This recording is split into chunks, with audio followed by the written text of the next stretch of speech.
What's going on, everybody?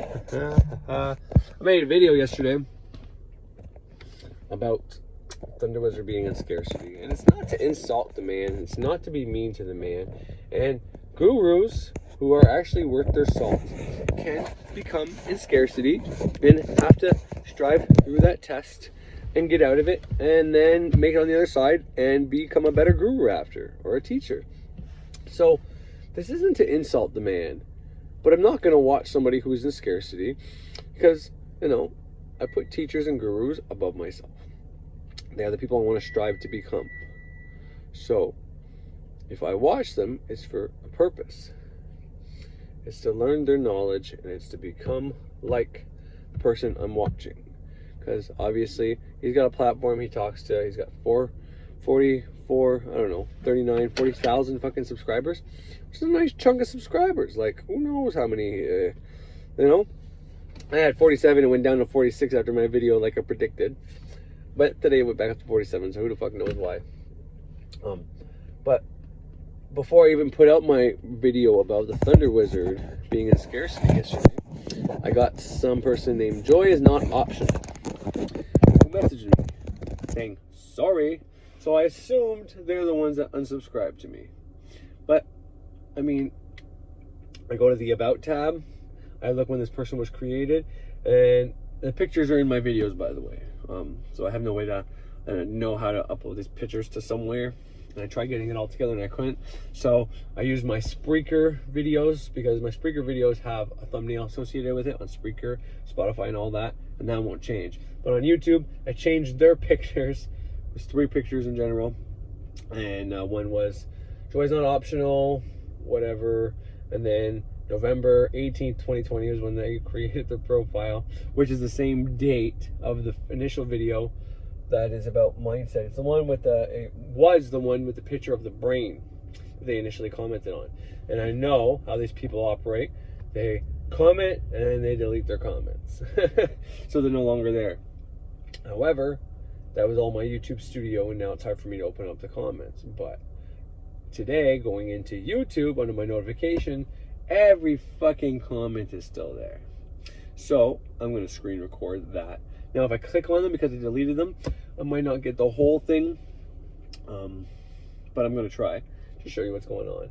And so what I wrote in my comments on those pictures, and I'll just tell you here now, was, one, the fact is that I looked up this Joy is not optional, and they were created on November 18th. Then I did a search. Joy is not optional. I think I may have did that prior, but anyways, I did a search, and their name doesn't even come up because they're too fucking new and they have no videos, right? Why would it come up? And first 3 videos are by, it's not the same person, but I think the first 2 are by the same person, priest guy, maybe pastor, someone lecturing about Christ, or Jesus, or the good word, or Christianity, whatever, something to that effect. I didn't watch them, so I don't really know. Third one, same fucking deal, but a different channel. And the 4th one was Mr. Thunderwizard himself with an episode called Joy is Not Optional. So if you run the search, you will see the same thing I saw. Now, I'm not going to infer and automatically assume that because he's got a show titled that he is this person commenting on me. It'd be more likely that it's one of his subscribers that are commenting, and they chose a name that is in their head. Probably they remember when he made that episode, and you know, because they just created the fucking thing like on the 18th, 2 days ago when I released that video. They commented on it. But then after all my new comments and me putting up my fucking pictures, they had a whole lot more to say. I think I got one from one guy who normally messages me about Thunderwizard stuff, which, you know, I just assume is the Thunderwizard, but I think it's better off that I just assume it's him. And anyways, there's a lot of people that have channels that make fake fucking channels. And I'm not saying that's what the Thunderwizard's doing, but who the fuck knows? But anyways, today is just a simple explanation on what you're about to see here and a little bit of drama. And I'm not one to engage in wizard or wars, witch wars, or any infact fighting. In fact, that was what my video was about, and it was what is wrong with this world, and what shouldn't be happening within our community. We're supposed to be spiritual people learning and or teaching, and every spiritual leader, teacher, guru should be out here trying to help others find the right spiritual path, whether that's their path that they sell for money or not, whether it's someone else's path that they sell for money, or it's free information that because the person can't afford it yet, they say they can't afford it yet. Well, instead of giving your stuff away for free to them, what you do is tell them where to go for free knowledge to get your foot in the door, and then eventually when you can't go any further because those people are good for a base, but you know you need to get further, well then you come back to me or you try these other guys. And by providing value, if Thunderwizard was to do that, instead of crapping on chaos magic or crapping on Western magic, if he was to say, you know what, try these other sources. I know this guru's good if I'm not for you, but you know, you can always try my stuff, or you can try this, you can try that. But these other guys that I hear are really good. Maybe he doesn't know anybody, who knows? Maybe all he can do is crap on people, which doesn't make him a very good fucking teacher, by the way. But point is, if he provided value to others, then he would have value provided to him. Simple laws. So he's talking about how chaos magic has no laws, but Western magic, chaos magic, most of these systems understand the 7 hermetic principles, and they understand the higher laws of magic as well. So we are governed by laws. Our magic runs on these fucking laws. He is the one that doesn't have these laws, because if he understood these laws, he knew if he was to help promote other people, he would get help promoted. He would be promoted. If he was to help other people get value, if he was to provide value, he would be provided value as well. It's a fucking circuit. And he understands this concept to a certain degree because he talks about karma. And he says karma isn't simply just karma, as in you do something bad happens to you, you do something good happens to you. It's every action has an equal and opposite reaction, which is true. Which is the actual what karma is. It's the cycle. So he understands this to a certain degree, but he's not understanding it within his he's got a scarcity mindset. He thinks if people are going to other systems, whether it's chaos magic, Western magic, any other, even neo-shamanisms are bad to him. He's the only shamanism that is the right way. It's like, if you didn't bash these people, even though you don't agree with them, which I'm guilty of bashing him, but I don't bash him, well, until now, but I don't normally bash his brand of spirituality. I normally don't bash the man in particular. Sometimes I throw in some jabs there, I know, and that's my own issues I'm working out. I understand that, okay, I know that. But I am taking apart small concepts. So like the day he said there's no such thing as positive affirmations, even though he painted me out to be some fucking junkie who can't get off dope, which isn't the case, because it's been now 8 years I've been off dope. Thank you very much. He painted that picture and he was completely fucking wrong, so he's not as intuitive. I think the man has tremendous value to offer, but I think when it comes to his business and him wanting to be big, he doesn't realize how big he already is in the scope of YouTube. He sees other people with 1 million, and it's that definition of what I said not that long ago. If you got everything you wanted, you would still want more. So he says he's happy and he's in Australia and he's living his dream and passion, but he's not happy on the financial front. He's not satisfied. He wants to be bigger. He either wants to have so many subscribers that he no longer has to charge people for anything. They just come to his channel and he makes enough off ad revenue, or he wants enough people on Patreon subscribe to him so that he can take all his stuff off of YouTube and just do Patreon things and make money. And you know, all wealthy people have multiple streams of income. So you need to start doing multiple streams. You can, and if it's simply teaching you want to do, well then you start making a podcast teaching. You have your Patreon. You start making programs on Gumroad, and then maybe you monetize the podcast, and maybe you monetize YouTube, and then all these streams will start growing. My podcast is doing awesome. Like I'm getting a check every month now for my podcast, which for a while it was every 2 months. At the beginning it was like every 3 months, but at least by the time it came in, it would cover most of the months, right? Whereas now I'm getting more than what I make, what my podcast costs. So my podcast, I got like, it's like $30 Canadian, $20 some American, okay?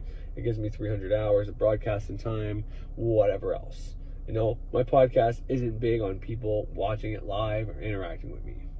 And it don't bug me. I'm okay with that. Because it's big on people downloading it after the fact. So right now, for my next month, this is a lower month, but I'm getting only $20, which 20 American is going to cover, it's going to be almost 30 Canadian. It's going to cover my monthly bill, and which is great, but it's lower. But right now, for my next month, it hasn't been taken out yet. So as soon as I get paid, whatever's in my account automatically gets withdrawn for the next month. And it's at $40 fucking right now. American. So you put that in Canadian.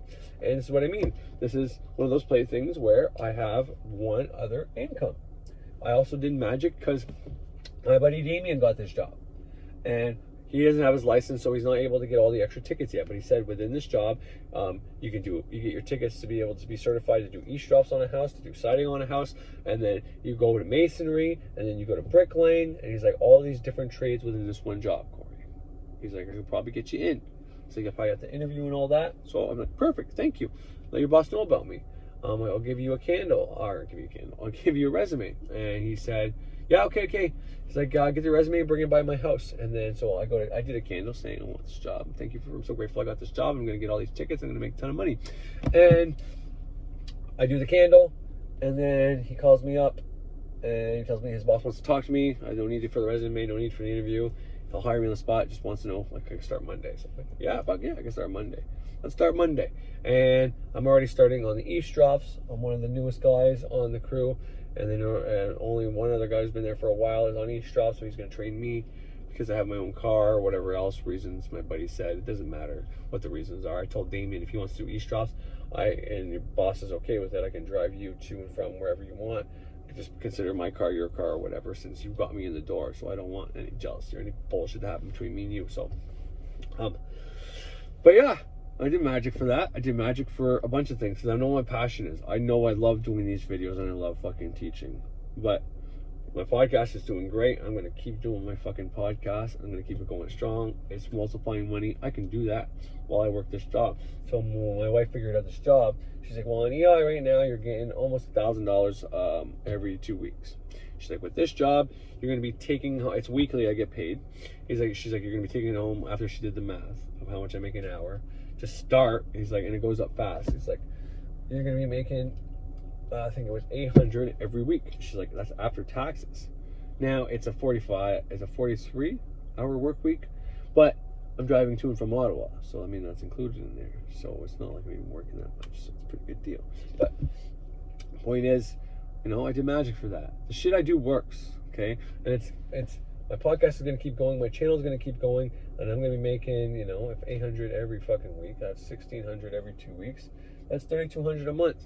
You add that to the, you know, my baby bonus that we just got today was 1,600, because I have 4 kids though, so they eat that up pretty fast. But then my wife is at 69,000 a year is her salary right now, you know, and that's because she only started this job halfway through the year.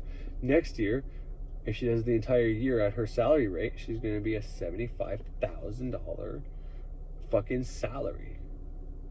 And if she does overtime, it's going to be projected somewhere between 90 and 100K. Because overtime, if you do 10% more work a day, every day if you can, and that's what my wife does. She was working 7 to 5 as soon as she got this. Right now there's no overtime, but it goes up exponentially, like super retarded fast.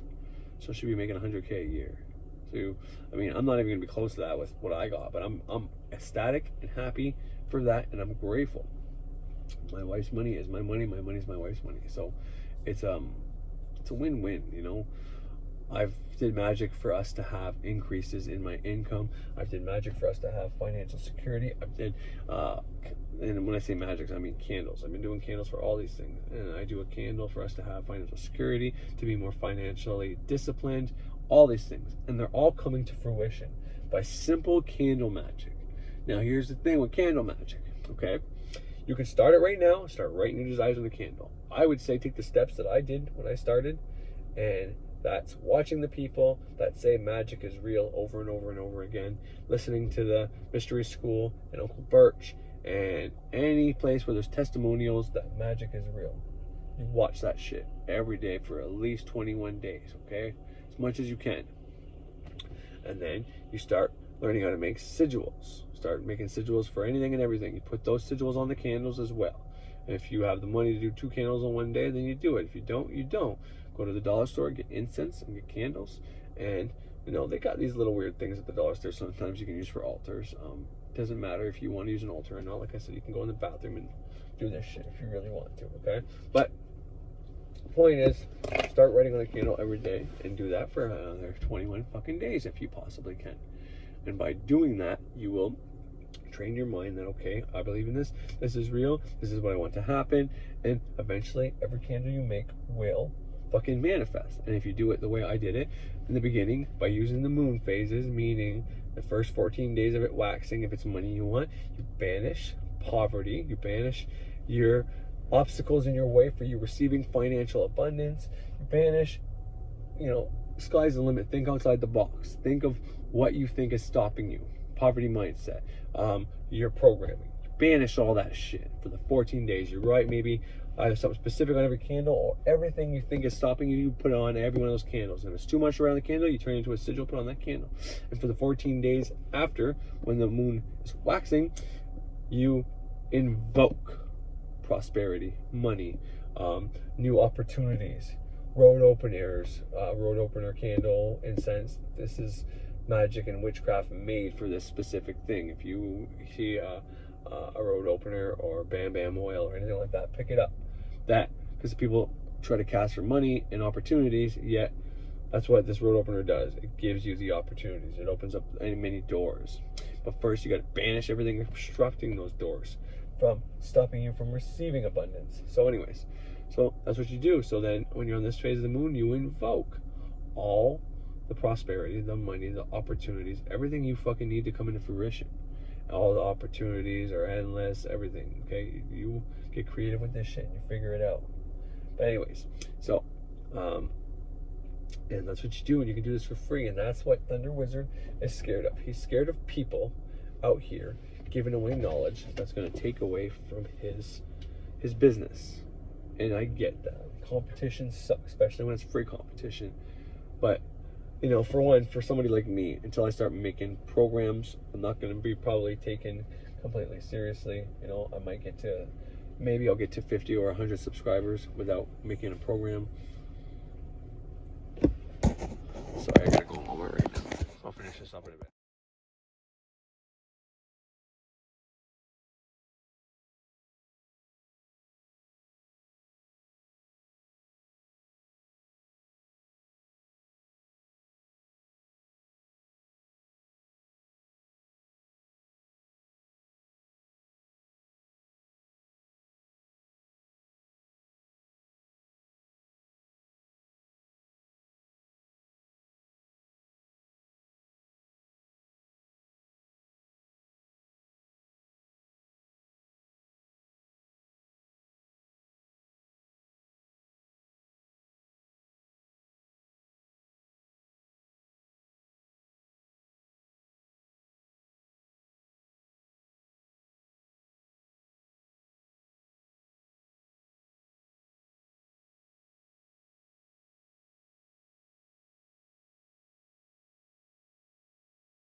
All right. So, last thing I left off on was I won't be taken seriously, very seriously, as a counter voice to some of these people, such as Thunderwizard, who is a spiritual guru, who's for a specific type of person. I still believe that, but he's telling you to not be a Christian, but also don't be any of these other spiritualities. I have the only answer, is what he's implying when he speaks, which I'm not fucking projecting that onto him, because it's totally nothing I've ever fucking said, nor will I ever say. It's totally what I'm against. I'm against all that. I'm against everybody finding their own fucking spiritual way. Whether you have to do that by going to many gurus, or one guru, or reading books, or whatever. I don't think there's one fucking path to any of this shit. I think you can find this, you could be an artist and find it through art. You could be a sports professional and find it through activity. You could find it no matter what. But all I meant to say is there's stories out there, people have a sign on a car, free car, and everybody drives by it. And it's not until the person puts $1,000 for this car that people are like, holy fuck, that's a good deal, only $1,000 for a car. But no one saw the free fucking sign or took it seriously. So that's kind of what I mean by what I was going with, but I'm not even gonna get on that. So I was playing my yesterday episode to add my criticisms and the things I said to this episode, while showing, because mainly I wanted to show that this Joy person who left all those fucking comments, crazy. But anyways, how they only joined on the 18th of November 2020, which was very, it wasn't the same physical day, but it was like hours later after, because like I put it on at night, and this was like in the middle of the night, kind of like Australia time, for example. When Thunderwizard comes on at like 1 a.m, he said it's a different time for him. Yeah, it was kind of like a 1 a.m. thing when I put this thing out at like 10 p.m. And then, anyways, doesn't matter. That's not when they commented. I'm saying this is whenever that was created. So, so I was showing that. I showed how I had 46, and now today I'm back to 47. But I was 47 before I was 46, so I actually gained one back. So who knows where that came from? But I showed how the comments. So all the comments there, if I click on them, they're deleted, except for last night. There was only the sorry one there when I saw it, and then I went to sleep. And that's when they kept commenting like a fucking crazy. But I pinned that comment, and that's why they added an extra comment saying, you're intelligent, but blah, blah, blah, like Morgan Foreman, which I think they mean Morgan Freeman in Bucket List. But anyways, so, because they knew that was the one that can't be deleted, because I'm not stupid. Yeah, you're gonna comment on my shit and you want to delete it? Well, I'll fucking pin one so I could fucking keep it there. So you can't just delete them all. Next time, if I fucking catch them all, I'll just pin them all so they can't fucking delete the shits. But once again, it doesn't matter. I don't mind. I don't care. I will break down some of these comments in a little bit, but what I ended up doing was watching Joy is Not Optional video by Thunderwizard. And I agree with, if there's something in your life that you love doing, it's probably something you're meant to do. I don't agree that there's only one thing. And the reason for it is the pentagram model, the 4 directions model, whatever you want to look at, even right, left, and center, okay? 3, 4, 5, okay? 7, all these other numbers. We have different dimensions in our life. And once again, Thunderwizard is a single man in Australia, and he's following his passion of surfing is what he wants to do. And he tells you, if you follow your passion, you'll be fine, you'll be set. But is the Thunderwizard fine and set? No. He wants more money. He wants to keep having more money. He wants to keep having more subscribers. He wants to get to the point where he's set. He doesn't have to do anything. He can surf all day without having to make other money, without having to work a job while he's doing this stuff. So following his surfing passion has not led him to this financial abundance and freedom. So I can argue the fact that what he's telling you isn't completely correct. And it's because he doesn't have the full picture yet. And I'm not saying I do either. How can you? Well, this is what we're supposed to figure out. But he's out here telling you, I have the only way, buy my product. And he will get you far enough, because he got there. He's still on his way to what he has to become, and he's going to get there. And everybody has ebbs and flows. They fucking, the pendulum swing and everything. They go from scarcity to abundance sometimes. The goal is to try to stay in abundance as long as you can. And when you go into scarcity, if you can, when things aren't so tough and you're not so much, there's not so much trauma and it's not so bad and you just have one bad thing after another, that's going to be hard to try to change your mindset. But when you're in scarcity and you notice it, and you can be big enough to say, you know what, I'm in scarcity right now, I'm having a hard time, I am a little worried about this, but you know what, I'm not gonna just point fingers and blame and be the victim. I'm gonna fucking know I have value. I know things are gonna turn around. I know change is the only constant. So if things aren't good right now, well, that means as bad as they are, it's going to go the opposite way and get as good as it is. This is one of these rules he says that us magicians don't go by, and it's the law of compensation, the law of rhythm, rather, okay? And it's a big one. It's a huge one. They're all huge. We have laws we go by. He doesn't know what the fuck he's talking about because he doesn't practice these things. He's looking from the outside, looking in, probably maybe even looking at people that don't really represent us right. Maybe they're the frauds that are coming in. But so I watched his video, and there's a bunch of things in there he says that is correct and is good information. But then he goes and talks about his relationship and how he did everything for his fiance, and he made himself sick, and he got all these disorders. And once he stopped doing that, he started following his bliss, he got better. He also probably, I don't know what happened with his fiance. I don't want to be insensitive in case she passed away or anything like that. And I think it did. So very, if that's the same woman he's talking about, I don't want to insult or be disrespectful, because that's a hell of a thing to go through, and that's part of the trauma of life, okay? So, and bad things happen, and sometimes it's nobody's fault. That's just life and shitty life lessons sometimes. But he says they was forced into it by the universe. Sometimes the universe forces him into something he doesn't have a choice. And it's like, how fucking dare you? You always have a choice. Your programming and choices and the things you say and do create your fucking reality. It's something he teaches as well. Not in the same way, probably not the right way, but for him to say that the universe, he's blaming the universe basically. He's saying he's a victim of the universe, that happened to him. He had nothing to do with it. The universe's fault. Forced him into it. And then says, but you are not going to be forced by the universe. You're going to have the choice. See, I wasn't. I'm holier than thou, and I was forced by the universe to fucking have to be in this relationship. And I'm not sure if this is the one he had with that person who had that disorder, which, you know, maybe he actually has the disorder. Who fucking knows? But point I'm trying to say is, in his own words, you can see it. He still has a victim mentality, which is how I'm saying he's in scarcity. And this is like, I don't know, 9 years ago. His channel's been all around since 2010. That's a decade. So he says he's been doing this stuff for, I don't know how long, 20 years, 30 years, 40 years, whatever the case is. It's like probably 10 years, maybe 12, let's say. But nonetheless, the point I'm trying to get at is he blamed back then anyways, and maybe he got through that, maybe he got over that, maybe he realized it, because this is an old video. So once again, this is my last time I'm ever going to remark or criticize or comment on the Thunderwizard. Now, if the people that, you know, the two people today that commented or whatever, the first comment's kind of not the first one, but the first one on the list by someone else than that joy is not optional person, is very interesting. It says something like, "You're right to me," which I never told them that the Thunderwizard did witchcraft on him. I never fucking said that at all. But anyways, says something to the effect that the Thunderwizard had to perform witchcraft on him, and something else, he's gonna take the fire off of his head. I don't know. And it's like, to me, I read that in one way. I know a lot about witchcraft. I'm ceremonial witchcraft. That's my fucking name. So don't try to pull shit over on me. I'm not saying this guy's trying to pull something over on me. I don't know. I don't trust anything at first glance.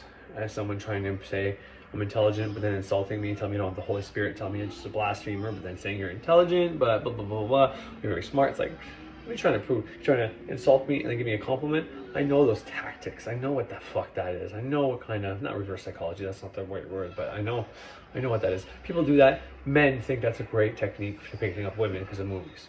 You give them a compliment, then you insult them. You give them a compliment, you insult them. And that'll work on some women that have some issues. It's a terrible way to do it. There's so many better, faster, and actual worthwhile ways to pick up a woman, and it's by empowering yourself. It has nothing to do with insulting them. So if you think that way, then you're a fucking piece of shit, by the way. But anyways, and this is not towards that person, but just in case this person who sent me that message is someone who is trying to get to me or trying to insult me or trying to, maybe it is Thunderwizard, who fucking knows. But old witchcraft. There's actually a story on high percentage magic, and it's the Tobias Protection book. And it's just a story about a guy who had a date with a witch. This was actually a program that was on TV. And the witch, whenever the guy said he didn't really like her, he wanted to be friends, she said she cursed him and said some weird stuff. And the guy started going insane to the point where, you know, consulted priests, bought all this stuff, had a whole thing of salt all around his fucking house, and he died in his tub, and they don't really know what happened, a heart attack. So they said he was scared to death. That is a witch. And there's old witchcraft books that tell you if you can get in someone's head and say, and they know that you're a witch, they know that you have power. And if you tell them that you've cursed them, their own mind will do the rest. So I don't know if that's this attempt to say, oh, Thunderwizard put a curse on me, perform witchcraft on me. So watch out, he's gonna do that to you. Good fucking luck. If anybody tries to throw anything at me, they're getting everything they throw at me times fucking 7 back. And that's not me trying to do this old witchcraft technique. That is me with the power that I wield. Because I know my internal power. I know my strength. Like I said, if you go back last year at this time, my wife was making $40,000 and I was unemployed. Now my salary is at $40,000 and my wife is at almost at $75,000. That's in 1 fucking year I did with my financial sorcery, with my financial abundance, with the free knowledge I got from Freighter Xavier, plus some programs I bought, but I brought those in the last 2 months. So, and a lot of this stuff happened in the last 2 months, so who knows? But a lot of this is my own doing, is my own self-transformation. When you transform yourself, you transform people outside of you, which is something he actually got right in that video. But he says by following your passion and your bliss, you're gonna do right by everybody. But he's a single man without responsibility, without a wife, without anybody. And he's preaching celibacy. And in his newest video that I commented on, he's saying the intellect is bad. You know who else says the intellect is bad? The church. They say the intellect is the pride of Lucifer, the smartest angel, the most powerful angel. That's the intellect. You fall in love with your own ideals, which is what the church ended up doing, by the way.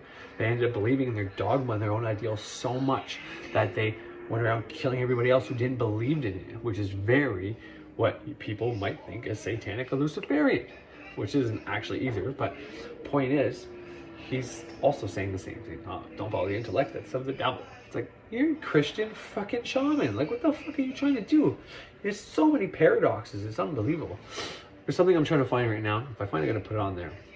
And it says, you don't really know stuff. You can't really know, or sorry, I think it's you can't really mature until you have children. I mean, and he says it's not that, I think it's Peterson, he says it's not that people who decide not to have children, which is fine, but that they don't reach a certain maturity. They do, but there's a certain maturity you only get from having children, from having someone else's lives in your hand, for you having to be responsible, and more so for the woman who actually has a kid. And I can tell you firsthand, my wife doesn't like doing anything bad, anything illegal, nothing, you know, straight edge, no drinking, drugs, no nothing. But yesterday when her son came home because guys were bullying him at the skate park, one of his favorite places to go, she's like, she wasn't even done work yet. She's like, let's go, babe. We hopped in the car, we went down to the skate park and we found the little fuckers. And we fucking gave them a talking to. And then we called the fucking police and did everything above board. Like, we didn't kick the shit out of them. She told me, you shut up, I'm doing all the talking. I'm like, oh, she's so sexy right now when she gets like that. I fucking love it. But anyway, so we handled that. And that's what I mean.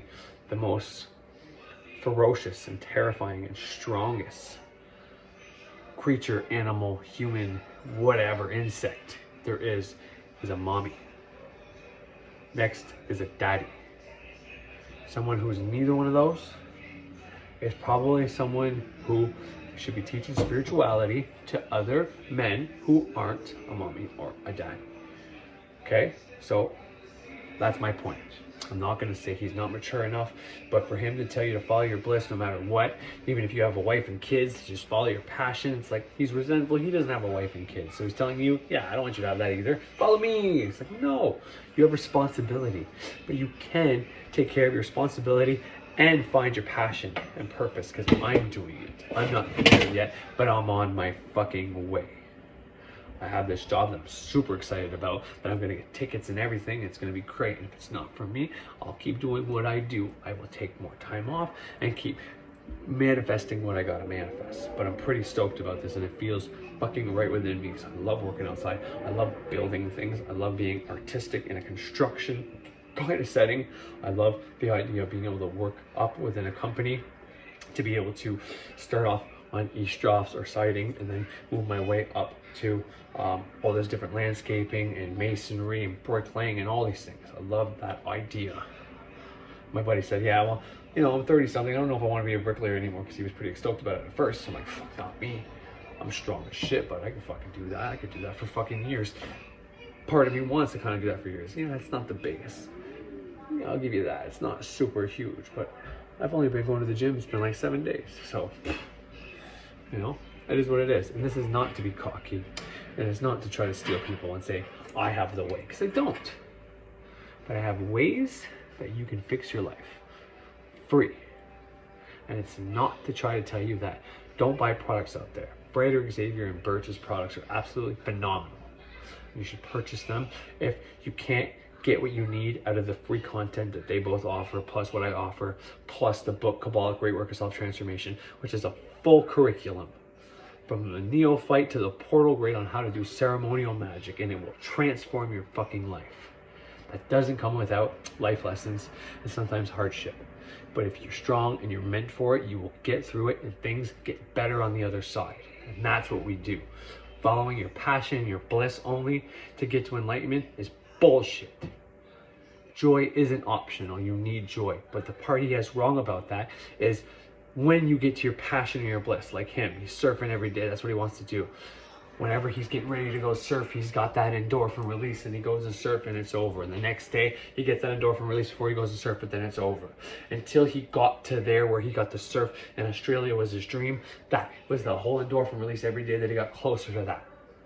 That's the joy he's trying to talk about. Follow your passion and bliss. Well, what happens when you get there? Unless you find a way to be able to financially stabilize yourself, be able to make money doing your passion and bliss, then you're going to only be able to do your passion and bliss after work or on weekends, and then have to work all week to maintain your bills. Because even if you don't have kids, you still have to fucking eat, and you still have to fucking live. You still need computers and all this other shit. So he's got it wrong, because you can have multiple goals on multiple avenues in your life.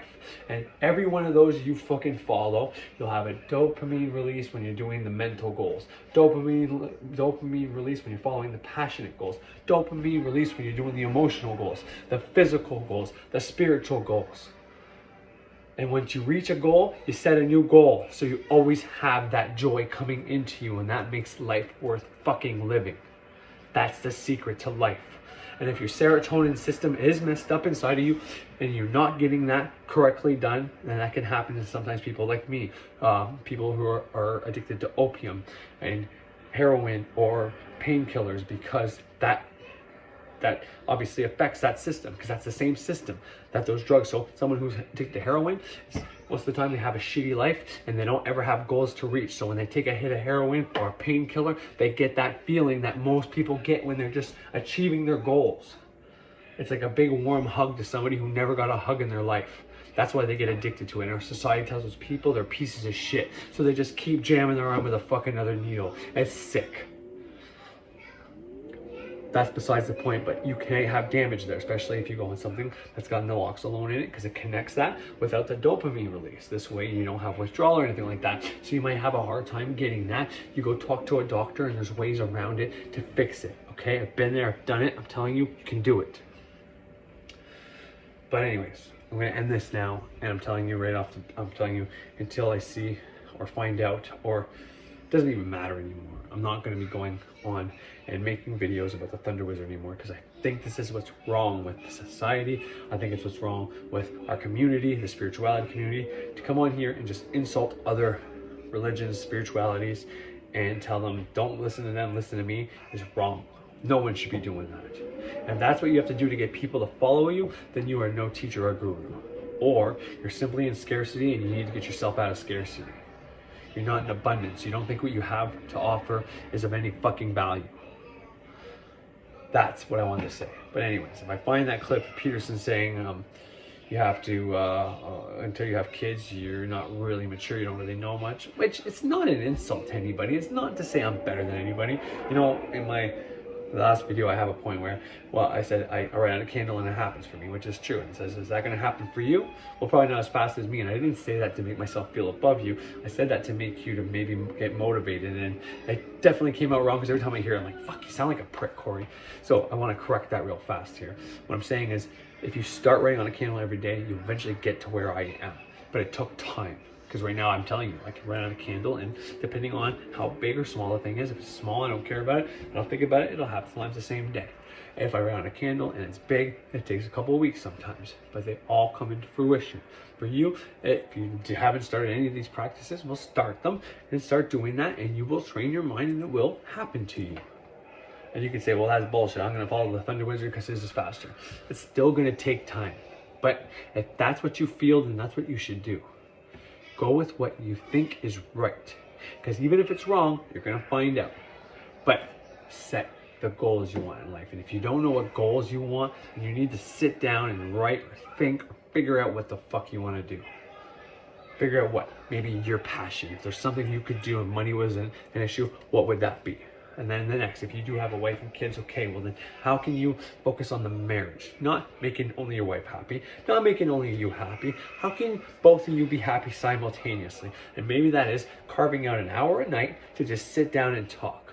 And then half an hour after that to have sex. And then maybe half an hour after that for you to massage her and then she to massage you. Alternate each night. Maybe it's to have an hour where both of you do a hobby you both like that the other one doesn't like. If you have a good partner, then that's what happens. My wife watches TV. I don't watch movies and TV shows so much, but I will watch certain movies with her. I like the occult, learning, reading books, and watching documentaries, anything to learn more. She doesn't. So I have my time to do that. She has her time to do that. And then we have our time together. And then we have our time with the kids. It's balance within all things. And you can set goals on how you guys can help each other out. And then what do you have to do with your kids? Well, you have to give your kids attention. You can't just have kids and try to do your own thing the whole time without raising them. So you've got to carve out at least an hour a day. And that sounds low, but it's hard, especially if you have a lot of kids. It's hard to just give one kid 1 hour a day straight. But I'm telling you right now, if you start off with even a half an hour or 20 minutes, if you give your kid, if you can do the hour, that would be the best. And this is proven. If you can give your kid 1 whole hour a day, right off the hop if you want, or right at the end of the day. But if you give it to them every day simultaneously, they will leave you alone. So you're trying to do something on your phone, play a game, do chores, do dishes, talk to people, whatever. You're always trying to do something, and you always have these little 5-minute interactions with your kids, and you feel like they're pestering you. Well, that's because you're not giving them solid fucking attention. You give them solid attention for at least probably 45 minutes, I'd say. And kids, they deserve an hour. Fuck. But anyways, give them that hour, okay? Solid attention. Then they won't do that. They won't have to bug you every hour, every fucking 5 minutes, every fucking hour, just to get a little bit of their attention because they fucking love you. They won't have to do that, and you won't have to keep finding reasons to push them away because you want to do your own fucking thing. Yet you had them, you're responsible for them. They didn't ask you to have them, you fucking had them, whether you planned it or not. So they're your responsibility. So take care of them. But you can do both. You can give them their hour, and then you got an hour, probably 3 or 4, and then you can give them another half an hour, and then you can have another 2 hours. Balance. This shit isn't difficult. Listening to people that don't know this stuff, not gonna help you out.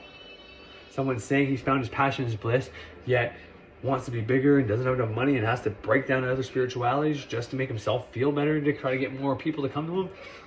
Doesn't know a fucking thing. Or is in scarcity, because I think he does know stuff. I hear knowledge in what he says, but then I hear victim mentality and scarcity and other things he says. Anyways, I'll play this video right now for you so you can hear the things I was just talking about. And if I find that other clip, I'll play it after. That'll be it for today. Thank you for tuning in. And if you don't like when I talk about the Thunderwizard, well, good news, I probably won't ever charm on it unless, you know, I'm provoked or he wants to debate or he wants to go at it or something like that. Fucking by all means. But it's not going to be him talking and me typing. I need to be able to talk too. Look him eye to eye, or at least Skype fucking this kind of eye to eye. Because to just be able to fucking slowly type and pick what you want to say and all that shit, that's just a way for him to be above somebody else. You're never going to win a battle with a Thunderwizard by going on his question and answer and trying to talk to him that way. He's going to make you look like an idiot, and if he just sees something that is intellectually smart on there, he'll delete it, get rid of it, or whatever. And I'm not saying he does that. I'm not saying he does it on purpose. I'm just saying ultimately, if you made him see the error of his ways and he was alive, I've seen him apologize before. I don't think he's a bad guy. Just something telling me something about him, and I don't know what it is, so I just gotta stop watching it because I know it's not good for me anymore. And my life is going in a great upwards way. See, I just added a flex there. See, I got issues, but I'm obviously, but my life's going up. Therefore, I'm not watching somebody who's going to go down, and I don't want to be brought down. So if you like the Thunderwizard, watch his older videos that have good content in them until he gets back onto good content. All right, thank you for watching, and I hope you have yourself a great fucking day.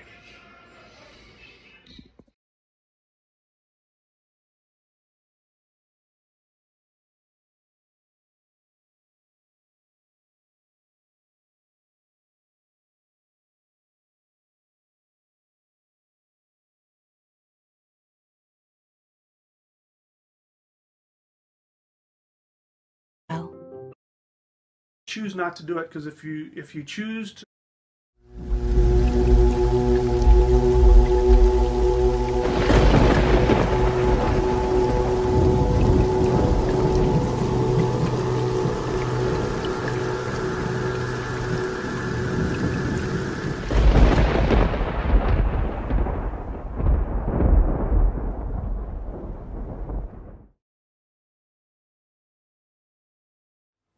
Hi, this is Michael William Dunny of ThunderShamanism.com, and again, I'm very excited to give you another installment in my most recent book, which is, let me see if I get this title right, The Shamanic Secret Commandment to a Perfect Life, the missing ingredient to the secret. So now we get into the chapter which is entitled Why Commandment? Why is it a commandment? So by the way, if you haven't seen the 2 previous videos on this book, go ahead and watch that, and that'll get you up to speed. So we talked about how there's one commandment that we have to follow in order to enjoy life. And it is a commandment. This is what this chapter is about. This is the tough part, because none of us likes to be told what to do. We like to be told, you know, if you want to live, we suggest that you, or it's a good idea if you, but we don't want to be told you have to. But I'm telling you that this commandment that I'm going to share with you is as much a commandment to living out your life as it is to breathe and drink water and eat food. And sleep. Those are things you have to do. If you don't do them, you die. You know, you die. Well, this one commandment is the same as that. And you might not die immediately, but you can end up very sick, very unhappy. And it's important that we understand that this is a commandment that is put into us by our own soul before we incarnated. So it's not God telling you what to do. It's not God's plan for you. It's your plan for you. And we can get into that. I won't take the time talking about it. But it's your internal soul desire is what I call it. And it's something you've been born with. And here's the thing. You have to go after it with everything that you have. That's the commandment. You have to bring yourself complete happiness, follow your deepest joy, and you have to go after it with everything that you have. That's the commandment. You can't negotiate with it. You can't do it halfway and expect to get, well, a pretty good life. It doesn't work like that. If you don't go after it 100%, you don't get any of it. Your life will slowly start to come apart. Now, again, I don't want you to feel, you know, sometimes I talk like this and people think that I'm, you know, making things too difficult, and, you know, they don't want to feel rushed or forced. So I don't want you to feel that way, because here's how you know you're following the one commandment. The one commandment is you follow that one thing that gives you the greatest joy, not okay joy, but the greatest joy in your life. And the way that you know that you are following your highest path is that when you go after it, it brings you joy. Now, this is the problem. Modern society has a real conflict with making yourself happy. We live for other people. We live for our government. We live for our religion. We live for our parents, our teachers, our society. And even though you may be saying, no, I don't do that, trust me, you do. We have been ingrained, we've been hypnotized, and our unconscious mind is filled with all of these what I should and shouldn't do things which are completely contrary to our inner self. And again, I get questions like this. Well, I mean, I shouldn't just focus on me. That's selfish. I mean, shouldn't I live my life for other people? And I can tell you from personal experience, people who do that are people who are sick. And I'm talking about there are people with cancer. And I'm not just talking about one or two. There's a whole handful of people I know of. They live their life this way. They think that their life is there for other people. And when I tell them that you have to live life for yourself, they get very upset about that. They don't want to hear that. They want to hear that, no, I'm a good person because I devote my life to other people. Well, guess what? That's killing you. So the one commandment is you have to go after your own happiness. Now, here's another rule about the universe that my friends don't understand, which is that when you take care of that which makes you happy, you automatically help everybody else. Automatically. So it's not one or the other. It's not either what makes me happy or what makes them happy. I shared with you in the last installment about how I was living my life trying to please my spouse, and it got me incredibly ill. I mean, I had all kinds of incurable physical issues that went away the moment I started living life for myself. And so, you know, I was forced into it, and the universe has been very lucky with me, is that sometimes it forces me into a position where I don't have a choice.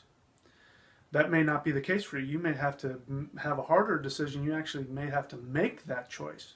And you may have to bump up against old ideas within yourself. So this is why it's a commandment. Now, we'll talk energetically why shamanically it's a commandment. So again, your soul is what gives you life. Take your soul out of your body, boom.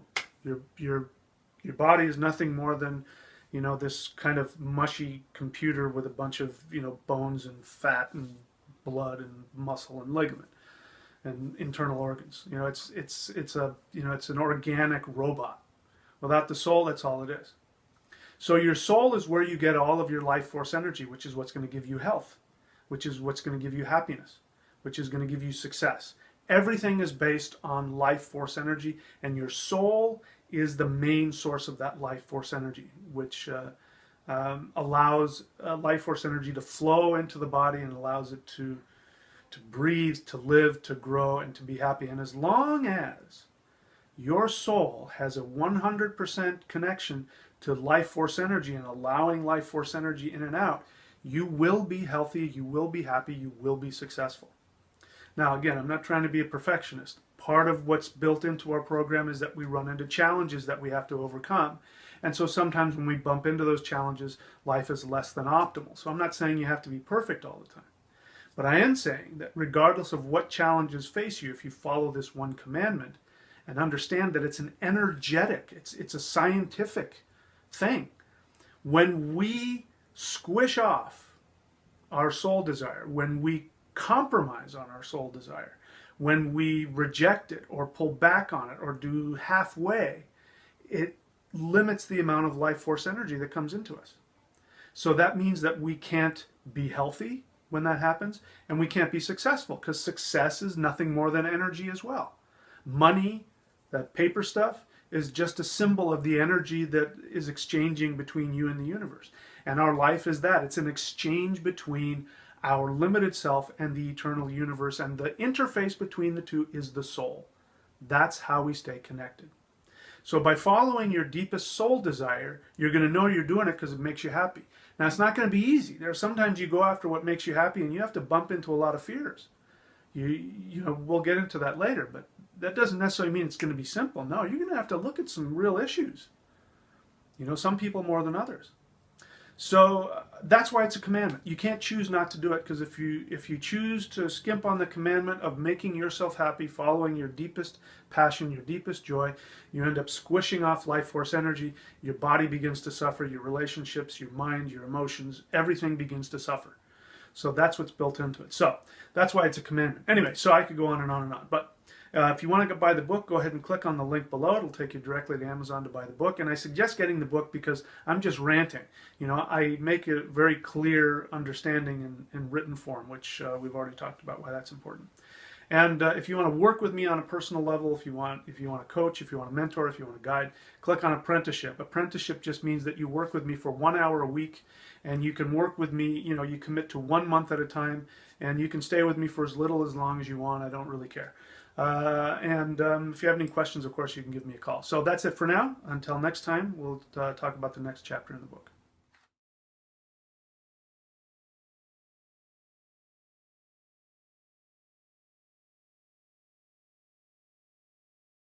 Conscious. They recognized their own vulnerability, and that made them hide from manifesting their divine destiny. It's like, yeah, that's exactly right. And the Lord God, I love this part of the story, and that's so funny. And the Lord God called, and we could use a little humor at this point. And the Lord God called unto Adam and said unto him, where art thou? And Adam said, I heard thy voice in the garden, and I was afraid, because I was naked. So in case there was any doubt about that, that's why. And I hid myself.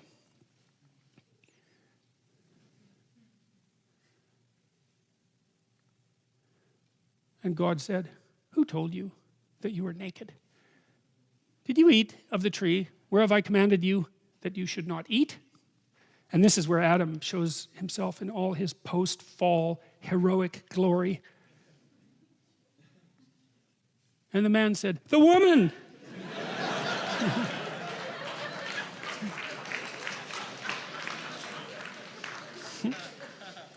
Whom thou gavest to be with me.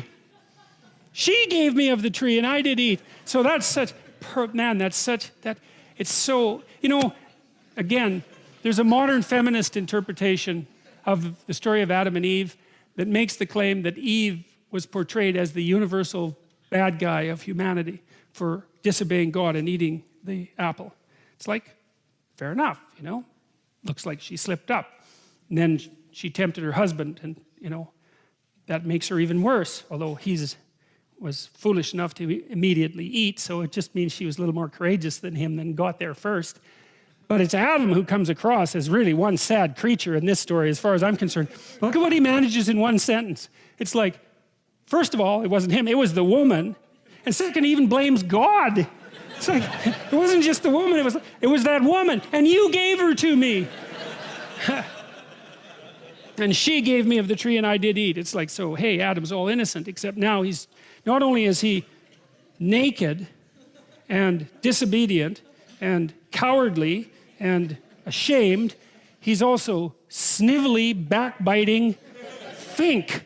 He rats her out like the second he gets the opportunity, and then he blames God.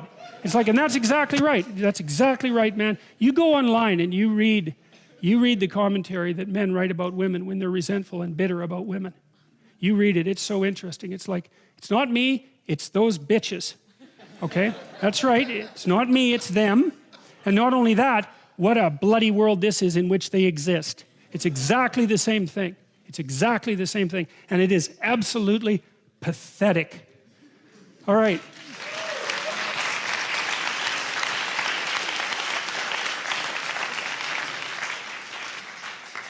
And the Lord God said unto the woman, what is this that thou hast done? And the woman said, the serpent beguiled me and I did eat. Well, at least she has a bloody installment about how I was living my life trying to please my spouse, and it got me incredibly ill. I mean, I had all kinds of incurable physical issues that went away the moment I started living life for myself. And so, I was forced into it, and the universe has been very lucky with me, is that sometimes it forces me into a position where I don't have a choice. That may not be the case for you. You may have to have a harder decision. You actually may have to make that choice. And you may have to bump up against old ideas within yourself. So, it's exactly the same thing. And it is absolutely pathetic. All right.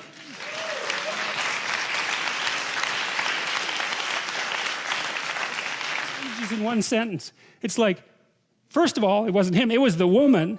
And second, he even blames God. It's like, it wasn't just the woman, it was that woman, and you gave her to me. And she gave me of the tree and I did eat. It's like, so, hey, Adam's all innocent, except now not only is he naked and disobedient and cowardly and ashamed, he's also snivelly, backbiting fink. He rats her out like the second he gets the opportunity, and then he blames God. It's like, and that's exactly right. That's exactly right, man. You go online and you read the commentary that men write about women when they're resentful and bitter about women. You read it, it's so interesting. It's like, it's not me, it's those bitches. Okay? That's right, it's not me, it's them. And not only that, what a bloody world this is in which they exist. It's exactly the same thing. It's exactly the same thing. And it is absolutely pathetic. All right.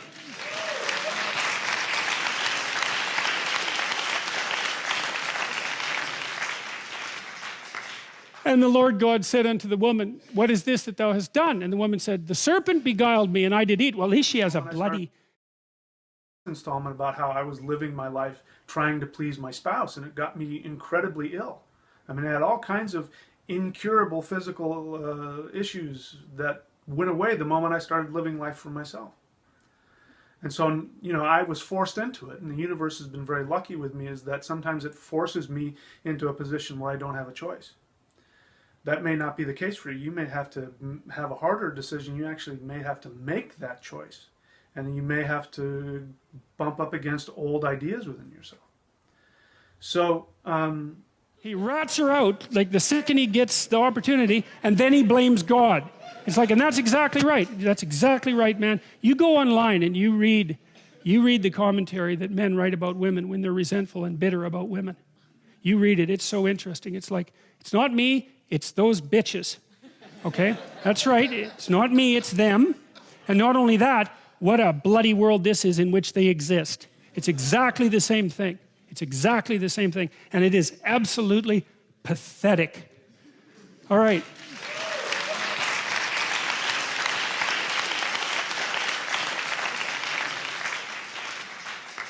And the Lord God said unto the woman, what is this that thou hast done? And the woman said, the serpent beguiled me and I did eat. Well, at least she has a bloody... The Lord God said unto the woman, what is this that thou hast done? And the woman said, the serpent beguiled me and I did eat. Well, at least she has a bloody excuse. First of all, it's a snake. I mean, those things are, as we already found out, they're subtle. And second, it turns out that the damn snake is Satan himself, you know, and he's rather treacherous. So the fact that she got tangled up in his mess, let's say, is, well, problematic, but it's a hell of a lot better excuse than Adam has.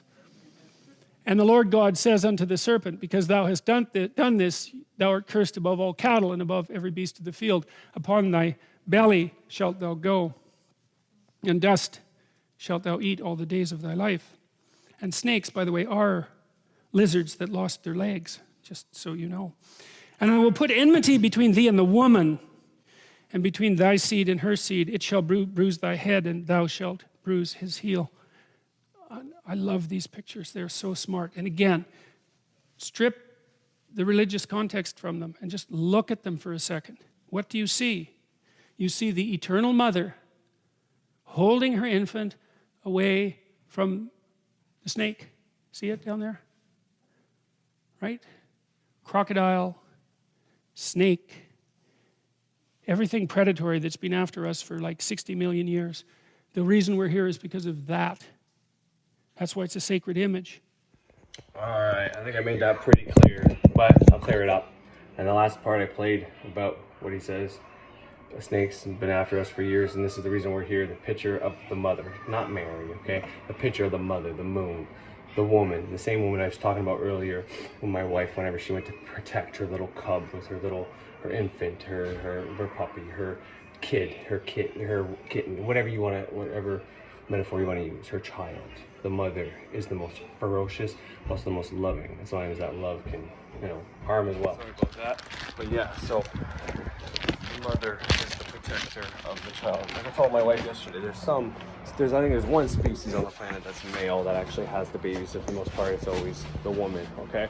And, you know, penguins, for example, this is going to be a lot of whatever speculation, but you know, if you watch the Happy Feet or the Penguin Dances in the fucking movie, the dad stays home and protects the egg after the mother has it. What does the mother go do? She goes out and gets the food. And the lions with the cats, I'm not sure about tigers, but they go out and they do the hunt to bring the food back. And if you look at the wolves, well, the wolf, it's the man who goes out and hunts. Well, what happens with the wolf man? He the biggest man eats his fill of the kill, and then the next more dominant wolf gets it, and then the runts don't get fuck all, okay? They pass away. That's what happens when men do shit, whereas the women is more fair and they take care of their children, the Sacred Mary. So when I listened to this, okay, I heard something in there with the universe, and I already commented on it. He's blaming the universe for his problems, saying that you'll have the choice, but I didn't get the choice. I'm a victim, okay? Okay, I had no fucking choice. And I got sick. My wife, my fiance at the time, made me sick. I'm pretty sure he's got a whole site about how crazy his ex was, which she may have been. Like, I don't know, right? But he got all kinds of beaten up, brutalized, whatever. Yeah, he moved. Anyways, so I'm not gonna get into that. Point is, I hear the same thing that Jordan Peterson said. Whether it's the Adam story, Adam's like, well, the woman gave it to me. The woman that you gave me. So it's her fault and your fault. I'm innocent. And my youngest boy, when I got picked on at the skate park yesterday, is like that, always blaming people. And Mr. Shaminator, Mr. Thunderwizard, he's doing the same thing in this older video. He is blaming his ex for his sickness, and once he left her, he was fulfilled, and he blamed the universe for forcing him into that. Is that somebody you want to teach you? Is there no wonder he says he's celibate? That's because he's alone. He's not celibate by fucking choice. And I don't know, and I don't want to be rude. Once again, I think he has something to offer, but he'd probably be well served watching somebody like, it used to be RSD Tyler, but now it's Tyler something, Tyler, and then his real name is a pickup guy. But he teaches how not just to pick up women, and he doesn't treat women like objects or blame them for what's wrong with society, because men that don't get picked by women to get procreated, to have sex, to have babies, or even get picked in general, or when they're with these women, they have a bunch of problems, and the woman doesn't let them do what they want, or they think they're being sweet, and the woman thinks, well, you're being a little clingy, bud, and then, oh, all I did was try to help you, and I got sick over it. It's like, but fuck off. You're the fucking problem, not nobody else. I mean, in that same thing, he says it's your choice. It's not God's plan for you, it's for you. You have this passion thing built inside of you since you reincarnated. All that's true. But we have to live together on this plane together. Maybe some men aren't meant to make babies, and maybe they don't get that level of maturity. Who knows? Or maybe somebody who hasn't been chosen by women can now, in this age of information, look up things to empower themselves, to make them more appealing to the other sex. You know, most women, a lot of guys like to think women pick pretty guys, good-looking guys, buff guys, and guys with money. And that's all bullshit. There's been too many studies done that prove the opposite. That a woman, you know, it varies, because there are some superficial men out there and there's some superficial women out there, obviously. But it varies. But for the most part, most women will choose a mate, okay? It's something innate, it's something something inside of them, primal, that when they meet somebody, I mean, you can do this with anybody. It's kind of the reason why I get this vibe from Thunderwizard and a bunch of other people when I see them. It's like, okay, there's not something quite right there. You get this feeling that, oh, he's a beta male. He's not an alpha fucking male. He's trying to portray he's an alpha male. He's doing that little barking dog thing. So, I'm the alpha male. Be like me. I got all the answers. Yet, tear apart. It's things like I'm just doing, and you really look at the man, there's nothing ferocious, maleficent, anything about him. He's going to the gym to look big and look tough and be this Thunderwizard and whatever else, and he wants that, and I'm sure he can achieve that. I don't think he's achieved it fully yet. He's probably on the right path, and maybe I shouldn't be doing this and chopping him up, and that's why it's the last time. I'm just going to do a really good job, and then just fucking never look at it again. It's in my rear view, because it's not going to serve me. But you can, women, when they meet a man, they can tell, okay, it's this man. That's why women like men who work, because it shows that they're willing to sacrifice and survive and do anything for the family unit. So if you have children and you're not a strong enough man to be able to protect them, work and provide for them, well, this woman doesn't want to be with you if that's the case. Okay, there's different things, like when they're ovulating, when they see facial hair and a bigger, whiter jaw, it shows more testosterone, and that's more attractive. That might be something you can't do, but there is testosterone supplements, testosterone boosters, a bunch of things like that, if that's the case. And if maybe you're a balding man or having trouble with your hair, that might be something you want to look into. There's a lot of natural ways that you can boost your testosterone these days. There's no reason to sit at home blaming the opposite sex for stuff that you can fix. But you also can be comfortable with yourself. And if you're with a woman and you're continuously worried that she's going to leave you, if you're continuously what are you doing? Checking up on her. And everything you do, you try to make it look like a sweet action, but really you're just trying to make sure she's thinking about you and telling her friends how great you are and trying to always be the greatest man on earth. Well, you're going to push her away, because women, and this is not an insult, but it's kind of the progression. They like a man. A man that's appealing to a woman is the man who's a warrior, the fighter, who's willing to stand up for what he believes in, who, you know, he might go out, he might drink, he might break a few rules and all that, and they're going to say, okay, I like this man, he's nice, he's attractive, but when I get him, I'm going to get him to calm down. And women get you to calm down. But if you want a healthy relationship, you don't completely become a beta male. You keep some alpha-ness, but there's some areas in your life where you're not so great at, that your partner helps you fix and maintain. But in the same sense, you allow her to go out. And if you're worried about her going out and meeting somebody, well, that's an insecurity within you. If you do everything right, if you keep her happy and all that, there's no reason for her to find somebody else. That's something I just learned when my wife almost found somebody else. I had to fix myself. There was nothing wrong with her. Wow, who knows? But I know there's lots wrong with me, and I had to fix that. That's why I started looking at alpha male things and figuring out how I can get back there and make my wife see me as the man she fell in love with. You know, the provider, the man who's willing to fucking protect. Because when a woman is pregnant or after they give birth, they are vulnerable. They need somebody to provide for them, to be able to step up, and if they're not feeling well, do the dishes and make the food and, you know, help them out whenever they're not so able to do things. And if you don't come off as that guy, if you're, I'm just gonna follow my bliss and you do what you want to do, baby, but we can fuck when you're ready, you're not attractive at all. And it comes back to providing value as well. If you don't provide value to the woman, if you don't value that woman, if you don't provide her with any value, they can sense that. If they know you're just trying to take value from them, take sex, and then just leave, or just have them there as a trophy wife, and then they're not gonna go for you. So scarcity, once again, if you're not providing value, you're taking value. If you're not in abundance, you're in scarcity. Anyways, I think that's enough for today. I didn't find that clip about the maturity thing. It comes along with kids, but I think I proved my point.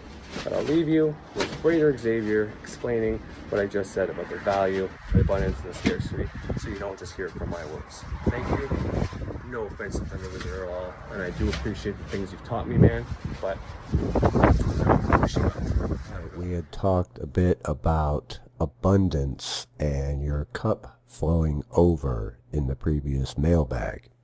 And we need to touch on this a bit more because it's very important. Now, RSD Tyler talks about this constantly, but I know a lot of you don't go and watch his channel. So we need to cover this here and how it corresponds to occult magic. So let's get into it.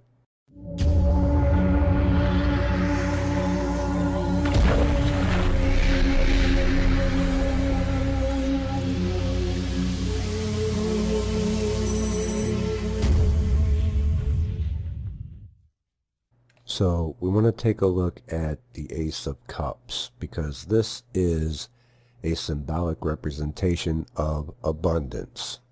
As we said before, your cup runneth over when you are in abundance. And you notice that it is the cup, water. And we said earlier that water equates to emotion. Because a lot of people equate abundance with material things, the element of earth. But that's not what abundance is. That is a result of abundance when you combine it with the proper mindset, the element of air, and drive, passion, ambition, and taking action, fire, and you combine those with abundance, the emotion, it is then that you will start reaping the material rewards. Because the element of earth is comprised of the other elements. Now, we've already talked about the other two. We've talked about the importance of having the proper mindset, and we've talked about finding your passion and taking action and being on your purpose. And if you begin to do those two, then your cup will begin to fill. You will start to cultivate your own positive emotions by doing what you are meant to do. It's the positive emotions for your own self-worth that fill your cup. And when you feel those positive emotions for yourself, you're going to want to share that with others. You only want to give value to others. You want them to feel just as good about themselves. The flip side of that is being in scarcity, when your cup isn't full. And people in scarcity seek to take value from others in order to fill their own cup, to make themselves feel good.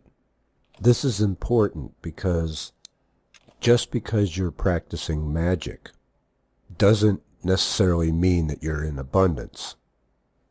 And this is where people tend to get in trouble with magic, because they start aiming their magic to try to take from others. As a magician, you need to strive to be in abundance, to cultivate your own positive emotions and self-worth, to create value. And it's quite fitting that R.S.D. Tyler talks about abundance quite often and how it relates to men and women, seeing as how he runs, for a lack of a better word, a pickup site and company. Because this is one of the best examples of how you know you are in abundance, especially for you men out there. Someone in scarcity will try to take value from someone else. I had someone write into me quite a while ago about wanting to use magic just to get laid. And when I didn't give him the answer that he liked, I noticed he had gone over to a left-hand path magician's site and asked the same question. You see this scarcity when men look at women as objects and want to take value from them, wanting to get something from them, sex from them, without any consideration for the human element, for the woman whatsoever. For she is just a means to an end. And it's because you're not in abundance, that's why you don't get laid. Because women can sense that stuff by your behaviors. You're not trying to give value to her, you're trying to take value from her. You'll see this in relationships where one party will become jealous and controlling, as if they own the other person. This can even lead to becoming abusive, whether verbally, mentally, or physically. Those in scarcity can become quite dangerous, not only to others, but to themselves as well. And this goes back to their own self-worth. Their cup is empty, for if they were in abundance, they would have many other options available to them. And if they had those many other options available to them, there would be no need to be jealous or controlling. The person would be with them because they offered value, and being with them would be desirable to go along for that ride. Instead, the person in scarcity wants to cling on to the other person and control the other person, and can become abusive to that other person in an attempt to hold on to that value the other person provides. They don't know when they're going to get someone else again. And we can see this in money as well, where those want to take from others without providing any value in return. We see those in scarcity seeking power, and it's said that those who seek power are rarely fit to wield power, which brings us back to the occult. It's those people in scarcity that are slinging hexes and curses and worried about what the other person is doing, trying to compete, looking at everything around them instead of looking within. But many people would rather die than to do any work, any real work upon themselves. And so in scarcity they remain. And most people are in scarcity. Even just trying to get attention and validation from other people is evidence of being in scarcity. Or if you had your own positive self-worth and emotions, and your cup runneth over, you would not need to seek that validation. You already have your own validation. Know thyself. And so knowing whether or not you are in abundance can be simply summed up by asking yourself the question, are you giving value to others, or are you taking value from others? Bob Proctor had a great post on Facebook today. It all starts with leaving others better than you found them. And if you're not striving to do that, then you are in scarcity. As magical practitioners, you have a greater responsibility than other people to get this area handled. If you think back of why I spent so much time on depolarization, having the proper mindset, taking action, it all ties in together. And as much as I hate to use another Star Wars analogy, it will make the difference between you becoming a Sith or a Jedi. Whether you're giving value to other people with your cup running over, or trying to take value from others since your cup is empty. And it's going to influence every area of your life. And quite frankly, if you're in scarcity, you don't deserve to have the things that you're trying to take from others. The person who wanted to use magic to get laid doesn't deserve to get laid. And subconsciously, he knows that, which is why he's not getting laid. He broadcasts and expresses that in all his actions. Here's another one that I've gotten just recently. I had a question that I really need an answer to, so I feel as if I've been missing more female attention and love. I've been wanting to surround myself with more females, but nothing really manifests. I don't really know what's wrong. It would be great, though, to attract more intelligent female characters into my life. That would be a great motivation for me. Please let me know how I can truly make this work. I feel it's time for a change. Thank you for listening, Prater X. Hope you can respond as soon as possible. Well, number one, you're lusting for results. You said you want to attract more women into your life 3 times within that message. And also you are concerned about it not manifesting. This shows that you are lusting after results. Now, is lusting after results a symptom of abundance, or is it a symptom of scarcity? It's a great question to ask yourself. It ties all of this in together. And if you're in scarcity, do you deserve to have that which you're lusting after? The subconscious will always rule no on that. You're still holding on to the charge anyway. You haven't even released it into the universe. You're still holding on to it because you keep thinking about it, lusting after it. So that's number one. And I assure you that you're not the only one having this problem. This is a big problem for many people who do magic and are not getting the results that they want, if at all. The law of least expectance. You have to let go of that, not expect it. And so the biggest thing that you can do for yourself to get this handled is to develop your own self-worth and abundance, emotional abundance. And for you in particular, because you're worried about women, you should go to RSD Tyler's channel and watch all his videos. And when you're finished with that, go to his other channel, RSD Free Tour, and watch all of those videos. And do what he suggests that you do.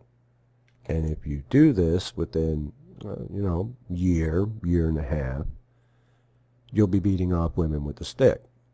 That may seem like a long time, but, magical results sometimes won't happen for 3 or more months. So within about 3 or 4 spells worth of casting magic, you can have even better results simply by going to his page and following his recommendations.